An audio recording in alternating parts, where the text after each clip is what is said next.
Welcome to episode 4 of the Downtime Podcast. We have the one and only F2P King, Vulcan, with us today. And I am so glad he took the time to talk to me, because setting this up, even though we are both in, the same country, was rough because he has kids and I, have a very different time schedule. So it felt like, I was in some other, country. But thank you once again, Vulcan, for, taking the time to talk to us. Tell my community a little bit about yourself, what you like to do and stuff like that. I'm the pathetic free-to-play guy, not the free-to-play king. I'm just dude that plays gotcha games, and I play them free-to-play because I just that's my rule set that I play to, and that's how I enjoy the games. If I could spend in a game and not quit, I would. Just every time I do spend, I just end up quitting because I feel like I'm not playing to my rule set anymore. So that's that one, and yeah, I'm just looking forward to Etheria, dude. I can't wait for it. It's, the betas have been absolutely fantastic so far. So, I love rerolling as well. Any game, doesn't matter what it is, how small the game is. If I can reroll in something, I'm going to spend a day and have fun in it. Bro, the best thing about it is that you are hyped for a game that is turn-based. And I know you come from Summoner's War, Raid Shadow Legends and stuff like that. I come from Epic 7. Yep. There have been games like, Honkai Star Rail that try to, make this look like the next gen. What made Etheria Restart the one that you are like, this is the one? Yeah, I mean, like you said, I played Summoner's War for about 5 years before I started making content. And I started making content probably 7 years ago now. So it was ages ago that I was playing Summoner's War, back when their guild battles were twice a day, and that shit was intense. But yeah, I've always loved that type of game because it was like my first gotcha game that I played. Besides that, I like idle games as well because you can play them on the go and stuff like that. I got back into mobile gaming and made my channel because I realized when I had kids that I needed something that was more time respectful. So I've always struggled with the open world type gotcha games because they require me to sit at my PC for too long is my main problem with them. But yeah, with Honkai Star Rail, I was the guy before that launch where I was always like, I wish I had PvP. I wish I had PvP because I just love that model of the Summoner's War, Raid, Epic 7. They just work really well. I think there's been a couple games that have tried to do it. Dislight tried and they just messed that up. There was Awaken Chaos era. There's been a few of them over the years, but this is the first one that looks like it's taken the next level aesthetically whilst keeping those core systems of competitiveness that I like. And even though I'm the free-to-play guy and everyone's always like, oh, yuck, free to pay to win PvP in a gotcha, I think it's one of those things. It just depends on your mindset of it. I don't care if I'm not rank 1. I don't care if I'm not in the top 3 leagues. It's wherever the league is that it's oh, that's a pretty good achievement as free to play. That's what I want to try and compete to get to or stay in or whatever it is. You don't have to be rank 1. It's kind of like when I played World of Warcraft. I was just that 2,000 rating to 2,200 rating player in 3's arena, which I was never the best, but we had so much fun doing it. So that's where I think people have got to stop looking at why you're losing in PvP and just enjoy the game for what it is. Yep. 100% the reason you and I have the same reason that we chose to play Etheria Restart, and that is RTA and PvP. Literally, that is the only reason. One of my friends messaged me and went, do you know anything about Etheria Restart? I was like, no, what's that? Because I was about to give up on gacha games. I was like, this is all fucking open world bullshit. I hate this. I hate it here. Yeah. Get me out. So he messaged me, do you know about Etheria Restart? I was like, no. What is it? All he had to say, that's RTA. I was like, okay, let me check it out. Checked it out, looked at it. Saw a couple of my old friends started making videos about it because they popped up on my YouTube feed. I was like, okay, now this is interesting because this guy's not posted in months or years. So I started Googling, all right, Etheria Restart download. It was the last day of the beta. It just closed. I was like, you just told me right at the end of the beta and you made me wait 5 months for this shit? Are you serious, bro? So all I had was Fusion Cup Invitational videos online to watch the PvP, and I didn't know what the hell was happening, but I just liked watching the RTA thing, and that was just my thing, right? And so now that I get to play the game, experienced RTA, and for a while, I don't know if you noticed this, but you and I, we were like neck to neck on rankings on the leaderboard. In what? In RTA or standard arena? In RTA. I didn't touch standard arena. Wait, what did you finish? What did you finish in RTA? I finished 11th.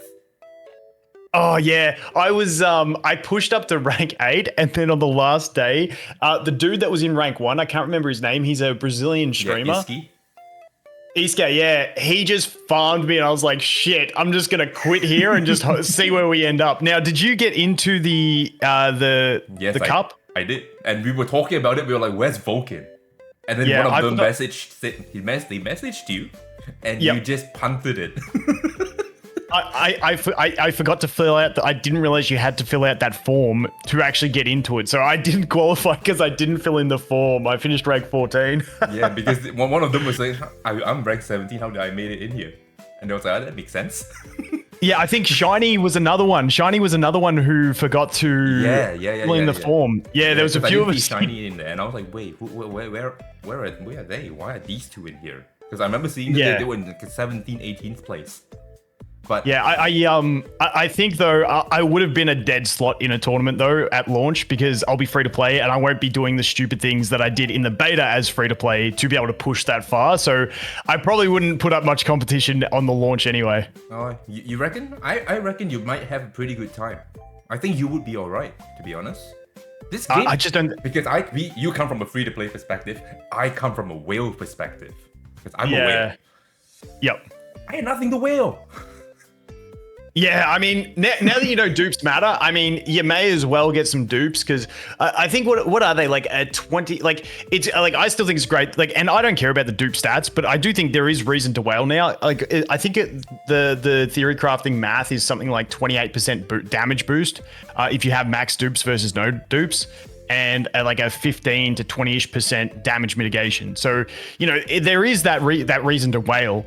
At the end of the day, if you want a slight advantage, but it's not going to be the like 300% advantage that you get in other games. The reason I don't see like there is much of a reason to whale for me is because, number one, your skill set still stays the same. There is your skills do not change. It's not like if I go to my second dupe, my Rahu is going to be some absurd monster. Now he follows up on every attack. Yeah, like that kind of stuff. And so the stat increase can always be, supplemented or, complemented by your modules and your shows. I think the whale difference is your diversity of roster. So in RTA, in that beta, I pulled every SSR support character besides Veronica, and I pulled no SSR DPS, unless you consider Tiamat the DPS, which I got from my selector. Mm-hmm. So the only two damage dealers I had for that entire beta was Tiamat and Victor. Right. And so I had no other options. So if they picked Tiamat and then banned my Victor, I was relying on Lily boosting Kraken and Infinite controlling them. Like that was my only strats, because that was all I had built. To be fair, in 9 days and you had that roster, it's actually understandable. But I do understand your point where, the whale's advantage in this game is diversity of roster.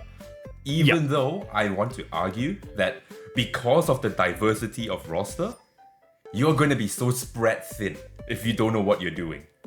Oh, 100%. Yeah, that's definitely a thing. Because I went through that. Builds, having good builds on things I often thought, if I had my Lily and Tiamat in the team, but swapped the builds onto other characters, I'd do better. But I didn't want to do that because I was also pushing Standard Arena. I think I finished 4th in the end in Standard Arena. So I didn't want to sacrifice my defense there to play RTA either. So it's like this weird balancing act that I was doing. Yeah, that PvP, the Etheria, the AI PvP, I didn't touch it. I was like top 110, something like that. I just got the rewards. I use all the rewards to buy my Etheria coins so that I can upgrade my gear. Don't do that at full launch, by the way. Dude, I did. This is what I was talking about. Like in the beta, I did the same. I used all my real-time arena tokens on Etheria coin. I couldn't upgrade anything. I was just broke, and I was like, "Hey, I'm not gonna get these lattice fragments, and I'm not gonna get used out of that. Let's just buy all the gold, the Etheria coin, and go for it and see how it goes." Yeah, that problem you have, we have too. So yeah. I don't think that you would have had such a hard time in RTA. I mean, think so, because they've tried to put a lot of anti-will mechanisms in the game already.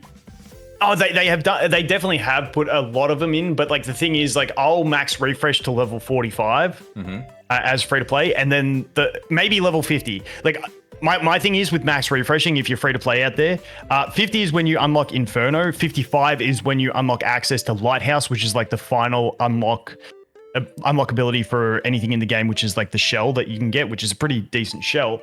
But I don't want to be refreshing to 50, hit Inferno, and not be able to do Inferno. So I'm going to assess my account when I get to level 45. And if I'm like, okay, my account is set that I think I can do Inferno as soon as I unlock it, then I will push to level 50 with refreshes. If I think I'm borderline, then I'll probably stop at 45 and then just start, slow playing through like that. But I think from that level 45 to 50, that's where the gap is really going to set in between free to play and spenders, because now spenders will have the roster and now they'll also have the gear to build up that roster. So that's when the real broadness of your account starts to escalate and become more impactful. So do you think it is a good idea for a free-to-play player to refresh during the first week or first 2 weeks? Max refreshing? It depends on who you are and what you want to do. I don't think there's a right answer for that. Me, like I like to sweat. Like I like to grind and try and get up as high as I can. So I'm obviously going to max refresh for that period. But if you're someone who's more about just getting the characters, you're not too fussed about pushing and stuff, then yeah, you don't really have to. I'd probably still just do the one refresh at 60 before they go up to 100s and just settle there if you want to. But yeah, for me, anyone that really wants to try and compete as best you can, I mean, I'd be doing it. I always see these games, like I remember playing Summoner's War where it was like you never use gems on summons. You only used it on refilling stamina. So that's kind of like the mentality I have in these games. I'd rather have good gear and bad characters as opposed to good characters and bad gears. So I kind of lean towards that, at least for the early part of the game anyway. After that, if you want to go ahead and pull some of the new light dark units, you're going to need gems to do it. Like that's the difference. Like if you're trying to pull on one of those raid up banners, because the income of those gold records or whatever you want to call them is so low, you're going to have to dive into those gem stores. So I do want to have a stockpile of those in case there's a massively broken LD unit that comes. Yeah, and you also definitely need to do your RTA because you get, I think what? Oh, dude, so many of the rewards are through... A month or something like that? It feels like, and like, not only that, it's the lattices that are through normal arena and real-time arena. The real bottleneck for everyone, including us, Wills. Like we will only have an extra 20% compared to a free-to-play, and that's not a lot. I can promise you this. Yeah, because I'm pretty sure you get a gold lattice for reaching mythic tier in arena and real-time arena each season. So, grinding up ranks is going to be very important, but also you get one from the shop and one from each shop per season as well. So I'm pretty sure it's a full one you get from the RTA shop. Is it the RTA shop or the guild shop that allows you to purchase 50 fragments? I can't remember. I think it's both. I think both were fragments. I think one of them only had a cap of buying three lots of 5, and then the other one had 10 lots of 5. I can't remember. That was the guild one. The guild one has the 3 lots of 5, and then RTA is a full lattice. So yeah, like even if you're not like a massive arena player, which I'm assuming your audience is arena players, so it's not going to be an issue, but like you still want to at least get in and do the bare minimum because you want to be at least be able to buy at the shop. And with RTA, you get like the missions for just playing RTA. So like at worst, you just queue up, put your phone down, just let the auto do what it wants to do, and then you just come back and at least you got some points if you just really hate PvP. Yeah. I'm under the camp of, if you're playing Etheria Restart, you already know this is a PvP game. It's advertised as a PvP game, right? Yeah. In the name. But so... But I would say that it's probably got more PvE content than some of the PvE only games. Yeah. Like they really keep you, playing the game, because I remember that there was times when I run out of stamina. I'm not confident in my gear. I'm not confident in my shells. I don't want to run into RTA yet. I want to farm up more stuff. So what do? I go down to the Anything Echoes. I go into the Ember Tracks. I go into the limited time events. and try to amass more resources, and then muck around with my gears, see how I do, fail to, roll speed, cry a little bit, then go in and bring it out in our RTA, right? Yeah, Lash it out. I think I ended up with my Lily being at, I think she was 303 speed at the end of the last beta, and I didn't even have like the second speed set yet. Dude, don't even fucking talk to me about your speed, because you're free to play, you're 300 speed, I'm a whale, and my fastest was 260! Dude, I had like 4 characters above that. What are you doing? Just roll better. I couldn't roll speed to save my life. So you know what I started doing in RTA? I started, putting my fastest gear on hell kits. Because everyone was taking the Marvel, the Freyas, the Lilies. Yep. And I was just, I was not contesting that. I would just take the hell kit and they look at my team and I would just take a random, like a Tsukiyomi. And they'll go, that's the fastest one. Bam. And then I go in there with their Marvel coming, moving after my hell kit. And they're like, what the hell just happened? How did I get out the immunity's good. It's like this S3 and then, they just go, oh shit, I lose a whole turn. And I just clap them. So that was my strategy because I had no speed. So I had to, play in a very obscure manner that people don't see. But you did have to. And Hellkid's in a really good position for the launch of the game because there's no reliable stripper in the game. Like, obviously, we got Heinrich, who's the most reliable stripper, but there's no stripper that's like, remove all buffs from all enemies. Like, that's normally a staple in these games. But there isn't anyone that just has a just guaranteed AoE strip. I mean, Heinrich has a 3-hit with each one having a passive chance to strip, which if you have enough accuracy, you can get that. But are you trying to build him with a bit of extra damage as well? Who knows? But like, even though he is the most reliable stripper, I feel like, Hellkid, and especially what I used to do in the previous beta when I had a Hellkid was Lily with Hellkid. Because then every time Lily attacked, you're basically stunning someone with Hellkid, and then you're also boosting Hellkid, so that Hellkid basically operated as an AoE stun when paired with Lily because he attacked that frequently, and when he's got his shield up, it's a 100% chance to land the stun, and it's like, that was crazy. But the thing I loved about that was like, I'd boost him with Lily, which would give everyone the speed buff, then you use Hellkid's shield, and then at least you got a couple buffs that they have to strip to get through to actually remove it. So like, you can play around with having multiple buffs, and that's where I think Ling Luo's like really good, even in general, because she could just apply all those little passive ticking healing buffs that just become something else that's bait for Heinrich to strip. You may be wasting your ultimate at the start of the battle when you don't need healing, but if you're up against someone who can strip, well, then you've got protection from them stripping the important things. And then that is actually a good segue, talking about strippers, to move into the patch notes. Because we have an SR stripper, Mizuki, that little big feast with the gloves. The gloves. Now she was hollow or green in the trailer, and then on the patch notes they said she was odd, which is blue. My assumption is she's going to be green because they had her in the game files as green. It's just one of those ones that we haven't had the confirmation. I was actually going to ask you about that. I was like, did you notice that in the patch notes she was green, and then when you not on the patch notes, in the hyper talk she was green, and then when you're reading the patch notes she says she's odd, which is blue, and I was like, did they just change her suddenly and now she's she is good for Aurora? What the hell happened here? I reckon it's a typo, but I reckon it would be better if she was blue. I'm not gonna lie, that's something I want as well. But we also talked about the variety of strippers for different elements. That's something that's also something because blue's already got it's got Viper, and then red has Turandot. So red has Turandot and Mia actually. Oh yeah, Mia too. Yeah. Yep. But we don't have a proper green strip yet, so I hope she stays green. That's my honest opinion. So that at least there is a element that in there that has a stripper. Yeah, and I like that. And they say she revenges, so now you've got a revenge strip, which is a more consistent way of stripping, but it's not going to help you with Aurora, but that's good for Terramaton. At least she's neutral there. Yeah, and I also read down there where when during the hyper talk you get to see those skills, and you get to see that little bit of the TLDR of what the skill is.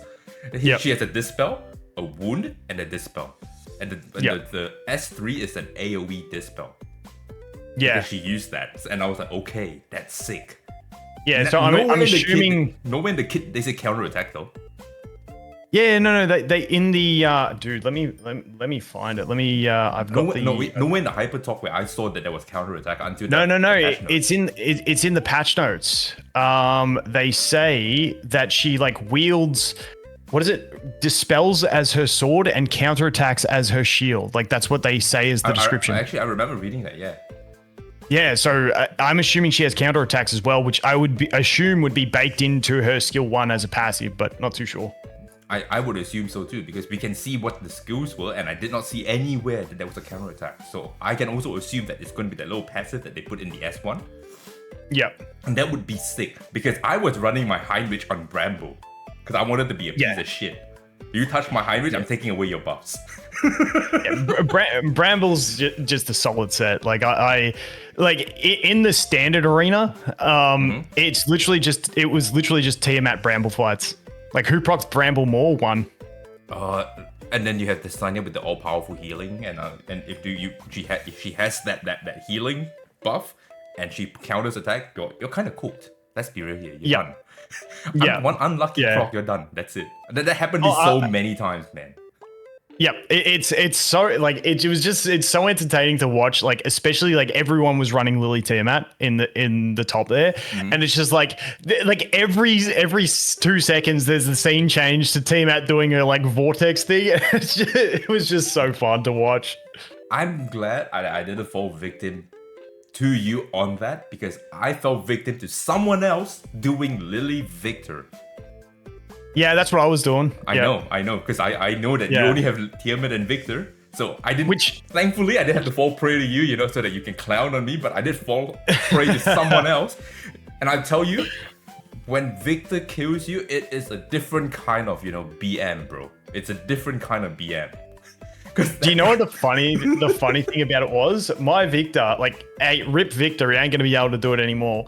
But in that beta, it would be like I would just boost him with Lily, and then he could one-shot any other DPS without attack buff, without defense break. And normally he was only doing like 60% of their HP with his skill. But then the White Fang was doing another 40%. Like that thing hit like an absolute truck. So it was like I could imagine the pain of it, where it's like this Victor comes up and he smacks you, and you're like, "Suck shit, I survived." And then the little White Fang just goes, pew, and then you're dead. It's just like, that is utter pain. Dude, my Tiamat had 50k HP, and that guy just fucking went Victor. Just killed me. I'm like, what is this broken unit, man? What the fuck is this? I don't get it. Yeah. Right? Yeah, it was great fun. Yeah. How do you feel about the patch notes, like the balancing? How do you feel about it? Like them being able to, be open to nerfs and buffs. I mean, I don't give a shit.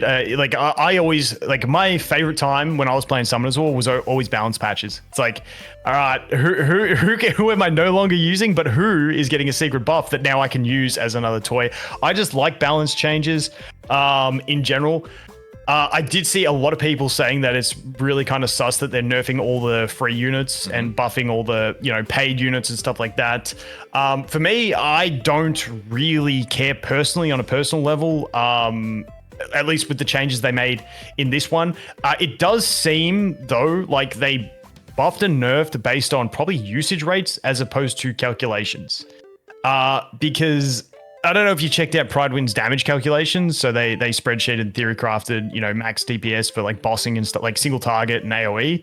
And like already by a long way, the best single target sustained damage dealer was Chloros, and they buffed him, and his total output got buffed by about 20%. Yeah, I saw the Chloros buff, and I was like, oh, okay. And that was the first time I actually really read his S3. And I didn't know that. Good. I didn't know he was an extinction unit. Yes. Because I had so much problem dealing with Sonia in RTA, because I had no one to stop the revives. And you just kill someone and Sonia just goes, boop, come back. And I'm like, I can't deal with this Viper again. Shit. The problem with Chloros, because I've been thinking about him, and I'm like, I feel like I'd have to build him with at least 1 HP or defense slot to make him work in PvP. because he scales into the later game, but like normally with like your big damage dealers, they're normally about that burst damage, and like your Victor killing one enemy straight off the bat, whereas he can't have that impact early. So you need to get to the late game for him to have his full impactfulness. So it's like maybe you build him a bit tankier, sacrifice that early damage so that he can actually survive into the later game and like wear them down and then snipe those kills with, the multi-hitting, and then you start cooking. Like, I don't know. I do want to test him in PvP, but I just that is actually what I said. haven't got around there. That's actually what I said. I said in my video that about the patch notes, I said you should build Chloros a Bruiser because you want to take advantage of the permanent 25% increase. And if you can take advantage of that, you are 100% a tank buster the second you get into the mid-late game. See, that stays. So, I've been excited about Jada for a while because I was already thinking this about her. So then I just quickly applied that logic to him, and I'm like, yeah, it makes sense. Because with Jada, I was thinking about like, all right, how do I evolve these flames and go, I'm going to reroll for Lily. So I was like, maybe with Jada, if I make her tanky, because she gets that massive crit damage scaling and attack scaling as her passive, so she's going to get it anyway. Maybe I run her with Count as the shell, which is the attack buff Count. So like then she's got a way to get that attack stat whilst I run maybe like HP, crit rate, crit damage, or something like that on her gear sets. So that now when I boost her with Lily is giving her twin trick and speed buff, and then Count gives her the attack buff, which is 3 stacks, which then gets her 1 evolution before her first attack. I don't know if twin trick and Count's buff would actually count towards her flames evolving. I'd have to test that, but like this is just where my mind was going. I'm like, hey, we could actually get a single evolved flame on the first one. I'd be running her probably with Ling Luo, and so by the time we get around to her second turn, she's going to have at least the second evolution, if not the third evolution, and then she's already cleaning up, and she never had to use anything except her ultimate in the battle. So I've been thinking around those types of units that are DPSs, but they take a while to ramp up, and how I would try and implement them into PvP. Mm-hmm. Yeah, I always look at a unit from a PvP lens first, then PvE, because back then when I played E7, I had a mentor, and he taught me this. He said, if the unit is good in PvP, there's a high likelihood it's also good in PvE.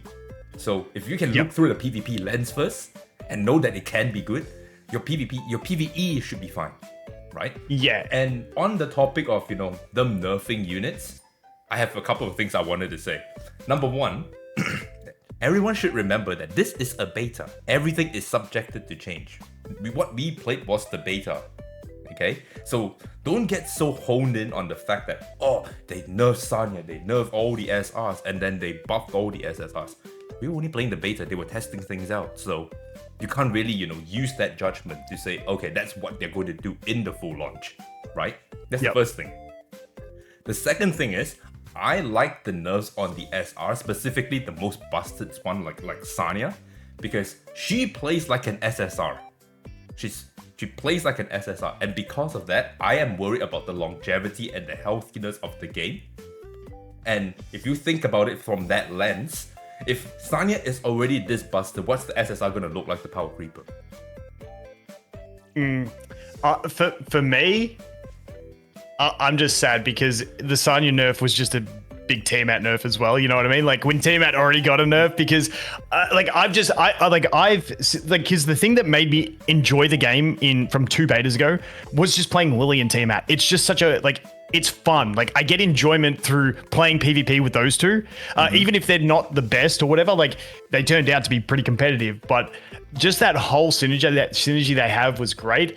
But the Tiamat nerf, which I mathed it out, I can't remember what it was, but because when you combine the reduction in her healing amplification, plus it's now 10% instead of 30%. So it used to be, 30% multiplied by 28% or whatever it was, because you had 8 stacks. Now it's going down to 10% multiplied by about 12 by 18%. I can't remember the numbers, dude. My brain's cooked. But it's a reduction. She used to heal by about close to 50%. Now it's about, I think, 18%.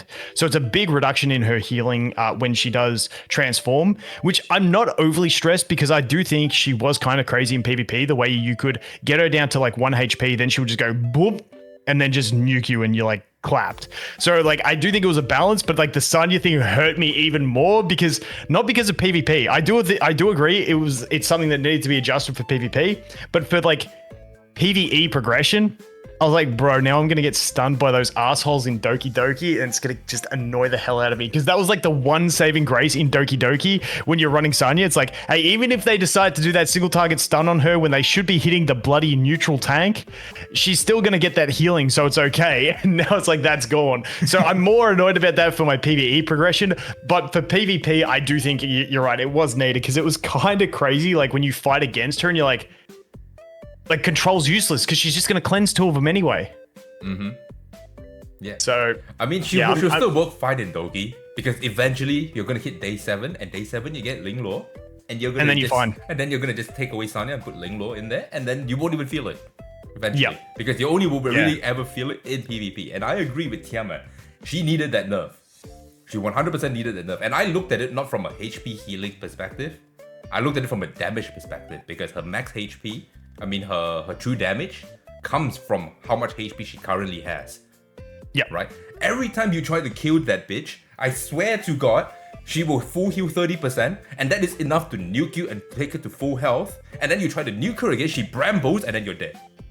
And you got to remember the other thing is, well, I've said this before, like I feel like the nerf was a little bit too much doing the scaling and down from 30 to 10. I mean, 30 to 15 would have been, I feel like, nicer, but I'm biased towards Tiamat. I think like I said, I really enjoy the character.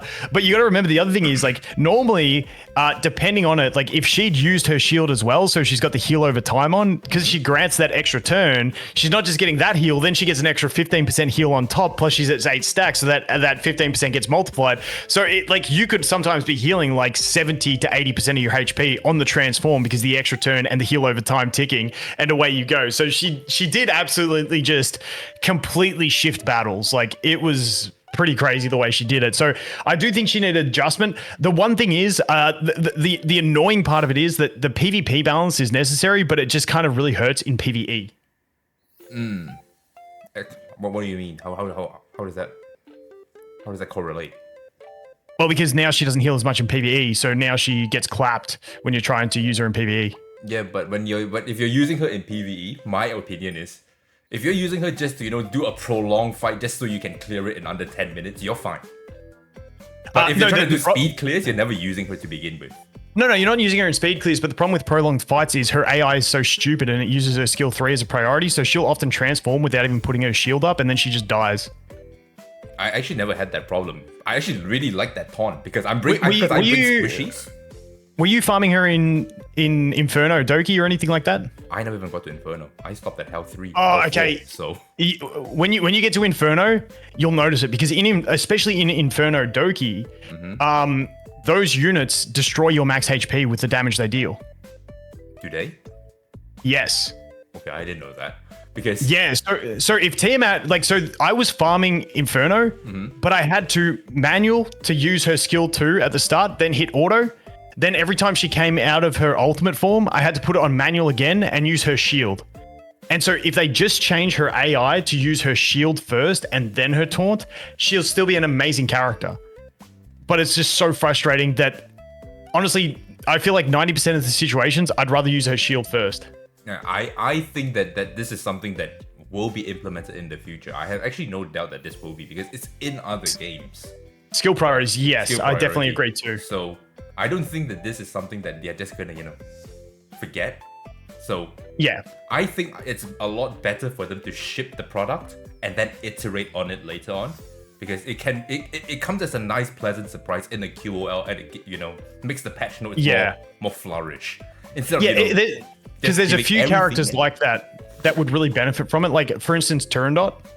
I've never used Turandot, So Turandot has on her skill 2 a 3-turn when maxed out, it's a 3-turn cooldown, hits 4 times. Now it's going to be a chance to strip and a 25% gauge reduction. So she can reduce the gauge by 100% and strip, and she's got 4 chances to strip.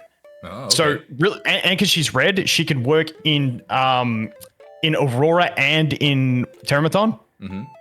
So she can work as that stripper. And then her skill 3 is an attack buff and a defense buff on a 3-turn cooldown. and her skill 1 gives her an accuracy boost. The problem is she goes and uses it, and it's a 1-turn accuracy boost unless you max it out. So the problem is she starts with her skill 3, and the only place anyone is really using turn dot is to strip in one of those two places where you want them to use it turn 1, at least on Inferno when they start with a pre-buff. So if she used her strip first, it would be skill 2, which is the strip, which needs accuracy. Then you use skill 3, which is an attack and defense buff. And then she would use her skill 1, which gives her an accuracy buff for 1 turn, which then applies to her skill 2 on the next rotation, which she needs it for. Her current rotation is use skill 3, then skill 2, then skill 1, and get a 1-turn accuracy buff, which then you're going to use skill 3, which is a buffing ability. And it's just like, some of that stuff, it's like, give us preset orders or just change the AI logic of those specific characters in the game, because I don't know, shit like that just annoys me so much when it's like, this is just so dumb. Dude, you want to hear something really funny? What's that? Typically, as a whale, I don't talk about SRs. I only talk about SSRs. But I'm having a blast in this game talking about SR units. That is a very good indicator that the game is, relatively healthy. Oh, yeah. Right? Because we haven't even talked about Mio. We've been talking about Turandot, we've been talking about Sonia, that's all we've been talking about. Like, Mio who? Mio is a weird one to me because I was like freeze framing the hyper talk, and it just didn't make sense because she was also reducing when did the gauge reduce happened on enemies. I saw that as well. It was also happening to her allies, and I thought maybe she's stealing 100% of the gauge from the main target and then stealing a portion from the others and distributing. So I'm like, maybe she actually steals the full 100% on the main target, and then the other targets is distributed evenly between allies. So I thought if it's fully distributed evenly, it means she's getting more than a 100% boost, so that everyone's dragging down to match her moving up, extending the bar essentially. But then I watched one of them with the clocks, and I think it was Hoyan was in there, and instead of Hoyan like moving further up compared to the clocks, she went further backwards compared to the clocks. And I'm like, I just have no idea how this ability is working. So we've got to actually get in and test her, because the footage they had made absolutely zero sense to me. But I do think her kit is quite amazing. Hot take though, I feel like she's just a little bit of an upgrade to Lilith. An upgrade to Lilith? And you're not saying this because they're a lolly, right? Oh, dude. No. And not in a PvP sense though. Like, this is me thinking in a PvE lens, because PvP having that instant freeze and heal block is huge. Like, don't get me wrong. But Lilith, with her bombs are essentially an AoE stun. Then she has on her skill 2 a full reset for an enemy's turn gauge and an AoE slow. So she's got AoE stun, full turn gauge reset for an enemy, and then instead of speed buff, she's got an AoE speed slow. So it feels like they're kind of very similar to each other, but Lilith's is all backloaded and Mio's is all front loaded. So much better for PvP usage. For me, you played this light, yeah? Yes. Lilith is a direct copy of an Isidora, which is Pandora, from this light. Dude, I can't remember the characters skill anymore. kit, whatever skill kit you read from Lilith, is exactly the same. Yeah, and so very similar to the way we use Lilith occult girls from Summoners War. Yeah. So the way we use Lilith in this light was we used her for tower, because her stun is 100% guaranteed plus a chip on your max HP. Yep. Yeah, so it's a lot easier for us to clear bosses because of that reason. That's why we use Lilith there. If you want to use Mio that way, I don't think it's possible, because she doesn't have any, like true damage or, guaranteed stuff. You have to really, front load the effect accuracy to make that work. Yeah. And you have to really time the cycle. Whereas the timing of Lilith. Yeah. So that is the separation between them and how you use Who do you think if you could only have one light dark SSR, who would you have? Me? Heinrich. Yeah, you're on the Heinrich bandwagon? Yeah. Because I started I'll tell you what, I pulled 5 Heinriches. I couldn't pull a single Lily. So I have never played with Lily. I don't know how she plays. I've only seen how she plays. But I definitely know how Heinrich plays. And because I played through every single mode I played, I had my Heinrich in there. Because he was also a bruiser, in a sense.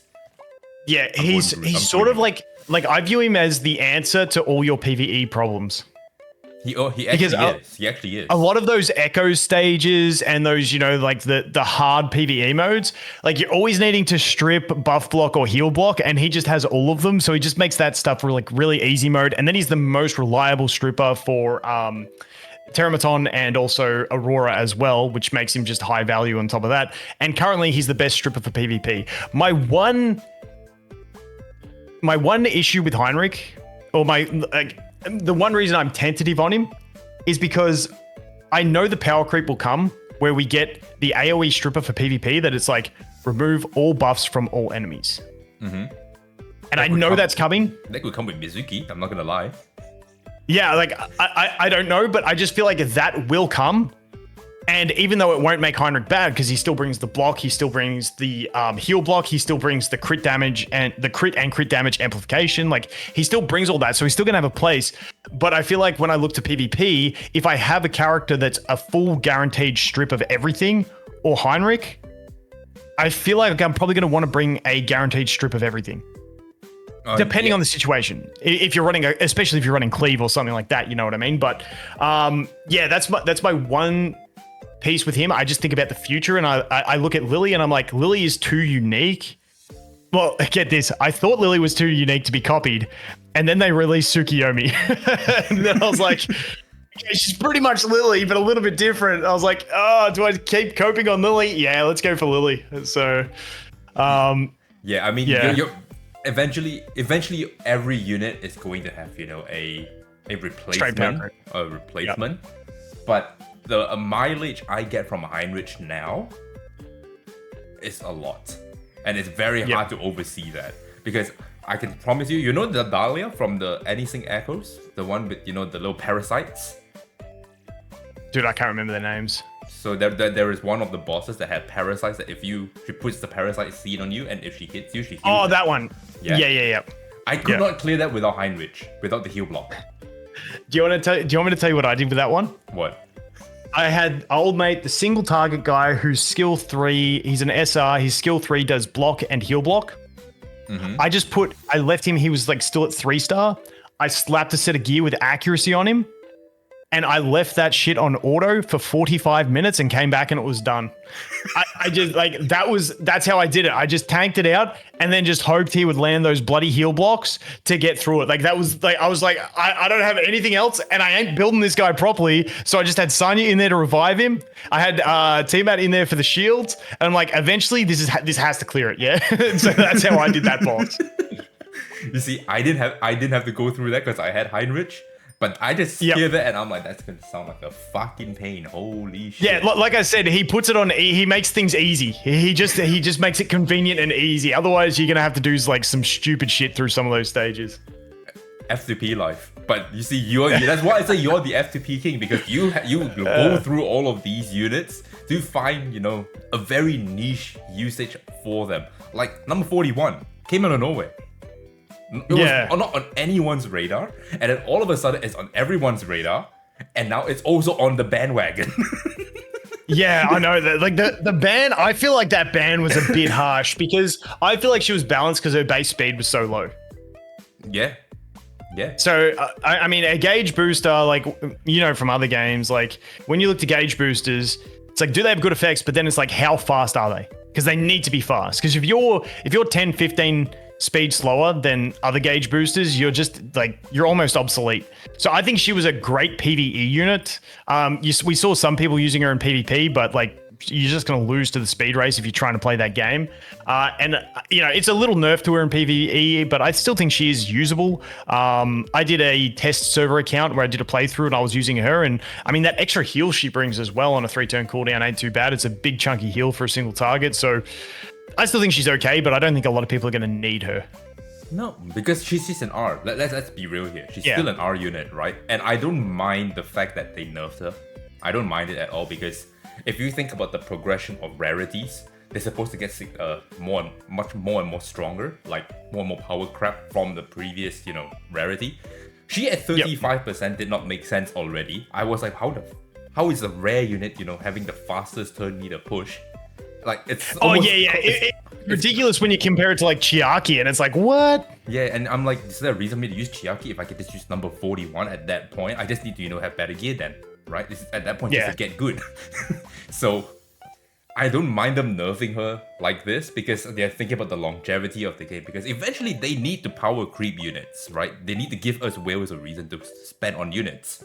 Oh, 100%. So I at the same time, I don't want them to, power creep something that is already ridiculous. Like if we had the current Sonia that we have that was just constantly reviving, I don't know what the next SSR healer is going to look like perma revive. Kind of like how we had two OP SRs in Kraken and Marvel, and then they just made an SSR light unit that's both of them combined. Yeah, right. But it was like, oh, dude, that was nuts. Dude, actually, how do you feel about the Marvel nerf? Because as a free-to-play player, that hurts you guys pretty bad. I'm gonna be honest. I barely used him in the beta. Did really? Was that by design or? No, I didn't pull him till later. Okay. And then I literally just built him to 5 stars so I could counterpick people in real-time arena. Ah, okay. Oh, so you actually never actually had mileage with the guy in No, like PvE. like I said, I was farming I got through all the shell farms. Mm-hmm. I was doing Inferno shell farming. I was doing Inferno Doki Doki. And my Doki Doki team was Sonia, Lingluo, Lily, Tiamat, and Kraken. Okay. And so like I never used him, except I got him to like 260 speed or something, and just used him as like a counter pick in arena. If I saw someone who I knew had a fast one, I would just pick it so that they couldn't pick it. Alright, just casually throwing 260 speed on him, no big deal. I struggle to even get 260 speed. Look at this guy, man. It's just a skill issue. That's all it is. Just roll better, F2P just won here in this match here. So but honestly, I think he's a lot harder to use. I think what we'll see, because a build that I absolutely loved was 12-piece Swift Rush and 12-piece Time Weave. That's what I was using on my Kraken, and it just felt so damn good. Time Weave is the one that gives you a 35% chance at the start of your turn to reduce your cooldowns. And dude, it just felt. I just feel like you're just going to need to play that on him now, on Marvel. To make him work. I think that's an underrated PvE build. It's more of a PvE, not a PvP build, but I think that's something that people see. And my idea is to take it one step further and also use Halloween Shell, which is the one that gives you an 80% chance on a 3-turn cooldown to reduce your skill cooldowns again. So I feel like with that, because one of the biggest issues in Doki Doki is not controlling the enemies at the start of the second wave. Like on auto, your Kraken or your Kaz uses their skill 3 on the last enemy, and then it's got full cooldown going into the next wave. And so that's where a lot of losses come through in Doki Doki farming, especially progression farming. Like obviously you get to end game, you're going to be nuking shit, but in the progression, that's where the issues come. And I feel like 12-piece Swift Rush, 12-piece Time Weave with Halloween is going to be like a very sleeper type build that's going to be super handy for those control units. Yeah. I do agree. And I think that Marvel would definitely need, all these random cooldowns now, because they've nerfed him and they've upped his cooldown. I can tell you for a fact, right? I started playing Marvel because I started seeing people in RCA started, using him non-stop. So I just built him. And I was like, I'm never going to use him in PvE. I was wrong. I started using him in PvE. I tell you, because you didn't experience it, your quality of life improves tremendously in PvE. Okay, the fact that they nerfed him now, we are going to see a significant impact on the quality of life in PvE because of this nerf. And it's not because of anything else. It's just the cooldown. It's the cooldown, because I played him without the last of the TIS, which puts him down to 4-turn cooldown. So I was always playing him on 5-turn cooldown for his S3, and it was rough. The second I got him down to 4 turns, and I put the last of the TIS into him, my run started getting super smooth. It just started rotating right. And now now you're starting him at 6 turns, going down to 5. That is going to be a big deal. Yeah, so I'm just going to completely. I think I'll just skip him. I mean, don't get me. If you pull a Mio, don't even stress about it. Like you won't have to really worry about that. I do think Marvel was better in his old state. Was better than Mio for some PvE modes.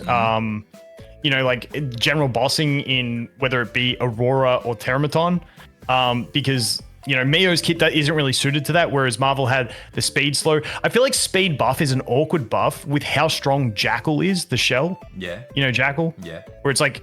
You get 100% uptime speed buff and a gauge push every 3 turns. Like, and when you've got a shell that gives you 100% uptime of a buff, and like it's really powerful and supports, the only character that then needs a speed buff is kind of your DPS that you're boosting. You know, if you're only running 1 DPS, you know, there's caveats to everything. But I feel like his speed slow was more valuable to me than a speed buff that comes from Mio. And so he had the gauge, and his skill 1 obviously way better for bossing because you can't freeze the boss. So, you know, having that skill 1 turn gauge steal was honestly, that turn gauge steal on skill 1 needed a nerf. That was ridiculous. That's a 50% swing when you're stealing 25%. Like that would have been OP on an SSR, like an LD SSR. Yeah. I mean, that nerf did not change the fundamentals of Marvel. The cooldown is what hurts his rotation, and that's why I say you're going to definitely feel it in the in you know the full launch, because I felt it at 5 turns to 4 turns. Now you're going 6 to 5. Like, you're definitely going to feel it. And I was like, you guys asked for it. Now you guys got it. You got to live with it now. The funny thing with Marvel was a lot of people were complaining about him in PvP, and I'm like, leave him. His effectiveness in PvP is just going to drop over time. It's just because we're early days. No one's farmed gear properly. Like, that's why he's strong in PvP. Like, it's going to go away. I don't want him to get nerfed because he's good in PvE and he helps people progress. And then everyone was like, nah, nerf him. And then they nerfed his PvE basically without touching his PvP performance. And I was like, no, they saw the light. They knew where he was strong. No, I think the devs understood that, you know, that it was a severe mistake, but to appease the community, they're like, we'll nerf him, but you're going to feel it so that you learn your lesson in the future and not ask dumb shit. You will still hate him in week 1 in PvP, but now you're not going to be able to use him well in PvE. It's like, oh no. Yeah, they're like, ask us for nerfs properly next time. It's like a little you know, passive punishment kind of thing. You think you got a good thing, but then it's actually a bad thing, and you're like, I know. So maybe we'll ask like maybe 2 more questions, you know, to close out this podcast. Number 1, Union Front. Thoughts, feeling, go. Guild versus Guild was my favorite part of Summoners War. I just loved it.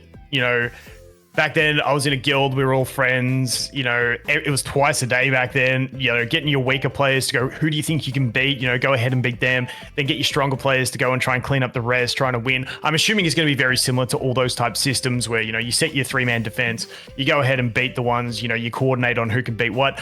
I really love it. So I'm looking forward to it. However it's iterated. I just love guild PvP. I think it's just a fun part of the game.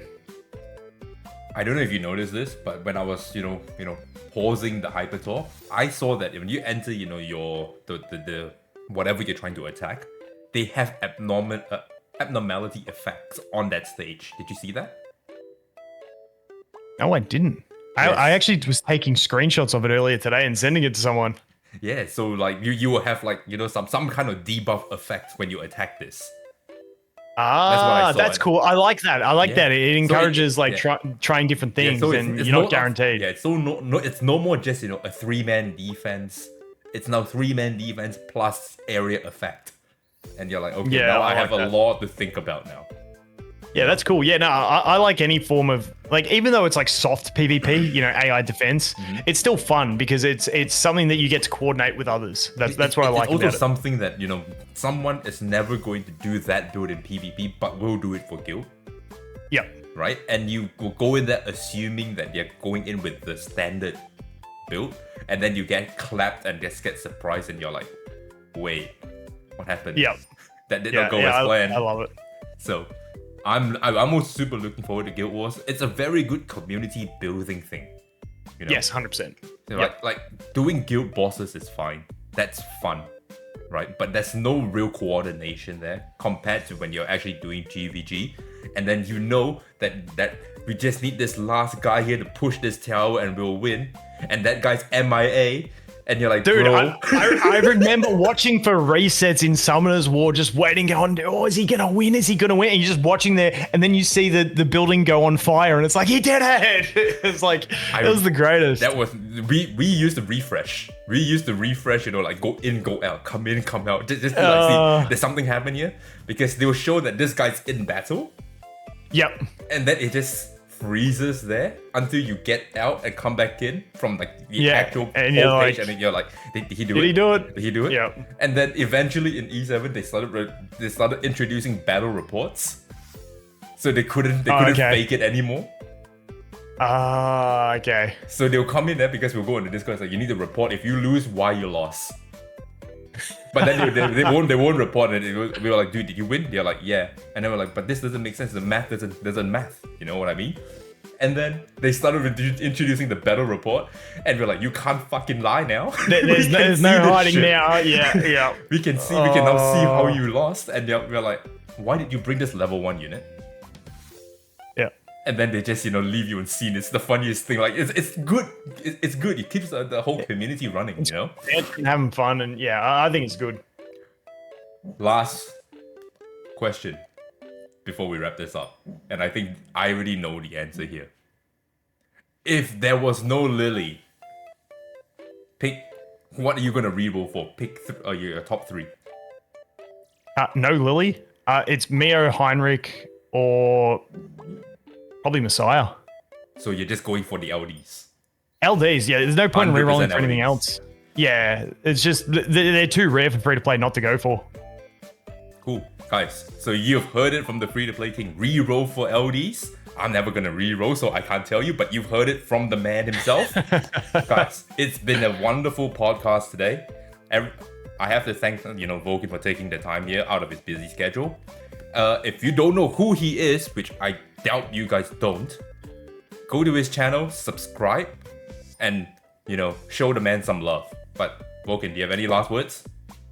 No, thanks for having me on, dude. I love these type of conversations, like especially when you're waiting for a game to launch. All you want to do is just talk shit and just theory craft games. So I just love doing any of this stuff. So it's been fun. Thanks for having me, dude. Yeah, no worries, man. But guys, we've come to the end of the podcast. If you like this, you know the drill. Like, comment, subscribe, and I'll catch you guys next time.